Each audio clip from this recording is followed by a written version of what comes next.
Hello, my name is Eliza DeVries, and I'm doing this video on December 26, 2024.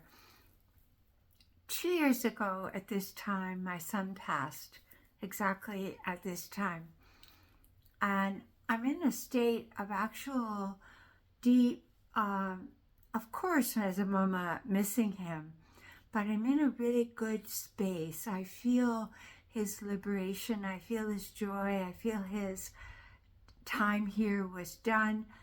And I just wanted to talk briefly to people about grief, of which I'm going to do many videos this year, and they're definitely not going to all be about grief. They're going to be about all different facets of life and how to cope and how to, how I, in my own simple way, made my way through some pretty heavy duty territories, and how basically all suffering is sourcing from growth, with the desire for growth, with the purpose of growth. And so a lot of my counseling, although there is a predictive element to being an intuitive and a healer, there is also a quality of acceptance, of allowing, of flowing with life, of really understanding what it is to be in the moment and not allowing that to not roadblock ourselves by resisting what divinity, what the divine essence itself is bringing to us in life. One of the reasons that I started to study astrology, spiritual astrology, evolutionary astrology specifically, is because I realized that within the depths of the astrological chart, it shows evidences of when you will confront profound suffering in your life, why you were born with the parents you were, why you had the losses you did, when those losses would greet you on the path. But because we as souls chose our moment of birth, there was a foreknowledge of what was coming, what was about to be, what was on the horizon of our own existence. And I'll give you a brief example. In my chart, I have the moon in Pisces.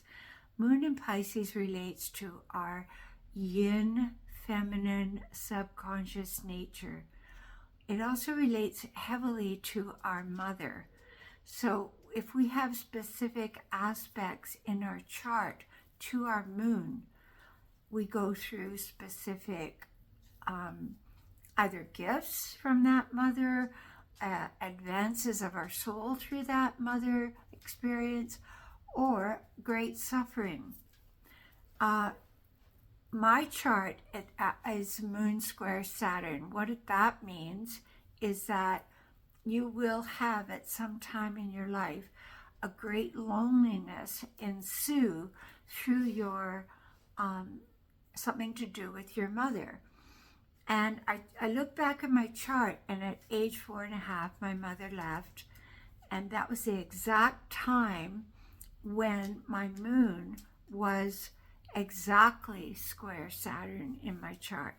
So to interpret that is to say, to translate it to understanding of from the soul, I knew that when I came in, I would have a separation from my mother. So I was not a victim to that experience. I knew there would be a time when I would suffer intense loneliness through the loss of my mother. So let's take that to another level. If we know as souls that specific incidents are going to occur in our lives, and we move that with other people's charts and our own chart at an evolutionary level of interpretation, we find that all of the major incidents in our life, the times of great advancement, the times of great expansion, the times of great contraction, the times of great sadness, they were in a way a part of destiny through our chart. What do we have control of is the interpretation of why those things happened, the growth from those situations. And it took me my whole life to get it, that I went through that contract with my mother so that I would have a passionate desire to be a mother, so that I must have known that in this life I would encounter my major challenges and my greatest growth through being a mother and through having children, and that is true.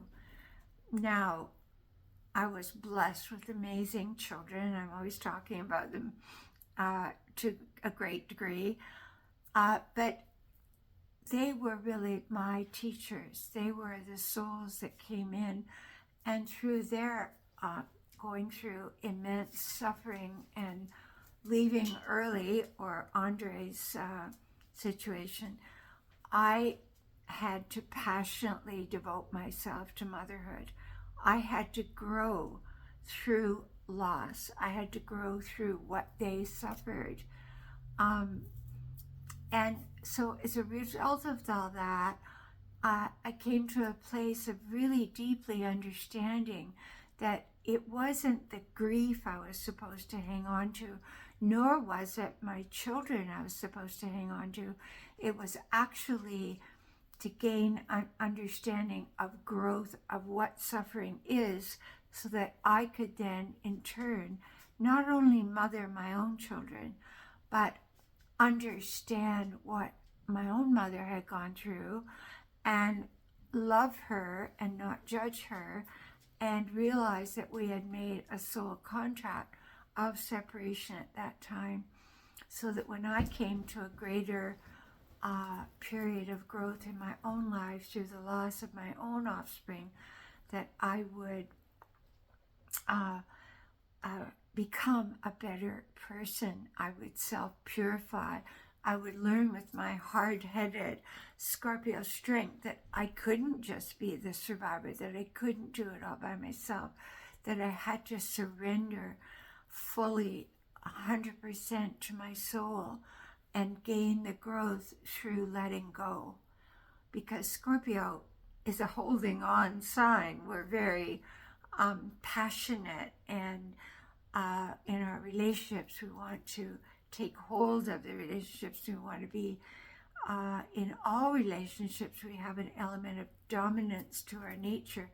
But what did I have to learn? I had to learn that my children were my teachers, that I had to let go of how their lives took an individual path, and through that to really, really learn how to let go, and to take my will and understand that no matter how strong I had developed my will, that surrender was my lesson. Surrender to life itself, to the circumstances of life, to my own personal destiny. So I wanted to just start with that brief expression of life that I've gone through, and I want to take different topics in life and just kind of have dialogue. And if you want to write me and say, could you look at this, let's discuss this together, because really it's a discussion together. It's not me sitting here as some big know-it-all. I can only express to you what I've learned through my personal experiences, through my gifts and through my losses. And the losses were as much gifts as the gifts were gifts. So I'd like to end there. If you'd like to look at my website, it's angelicmercy.com, and I have deep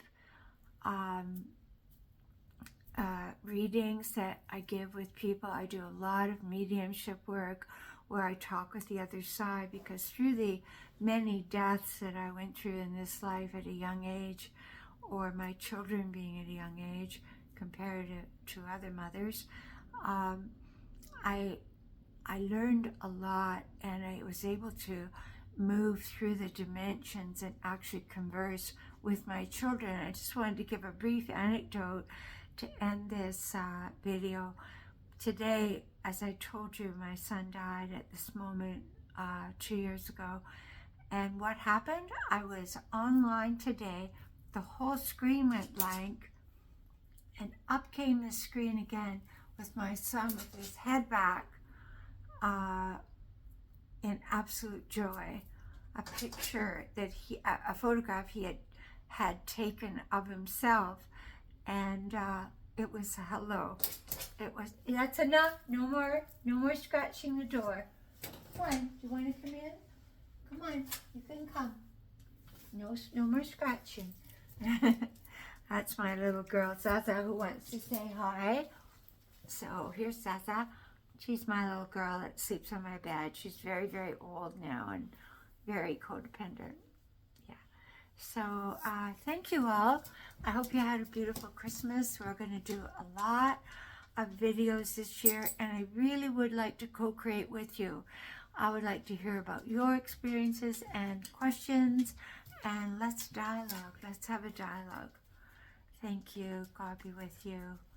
And if you like, you can subscribe to my channel, Angelic Mercy, and continue the dialogue.